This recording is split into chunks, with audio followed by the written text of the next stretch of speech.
44 günlük vətən müharibəsi bizə tarixi qələbə qazandırdı. Qələbəyə gedən bu yolda isə şəhidlərimizin rolu danılmazdır. Şəhidlik zirvəsinə ucalan həmin qəhrəmanlardan biri də Kənan Həsənovdur. Həsənov Kənan Elşadoğlu 16 sentyabr 1997-ci ildə Səlyan rayonunun Qaraçala qəsəbəsində doğulub. 2019-cu ildə həqiqi hərbi xidmətə yollanıb. Vətən müharibəsinin ilk günlərindən döyüşdə iştirak edib.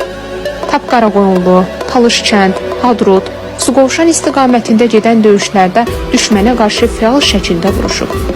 10 oktyabr 2020-ci ildə Suqovuşan istiqamətində erməni postuna hücumu zamanı qəhrəmancasına şəhid olub.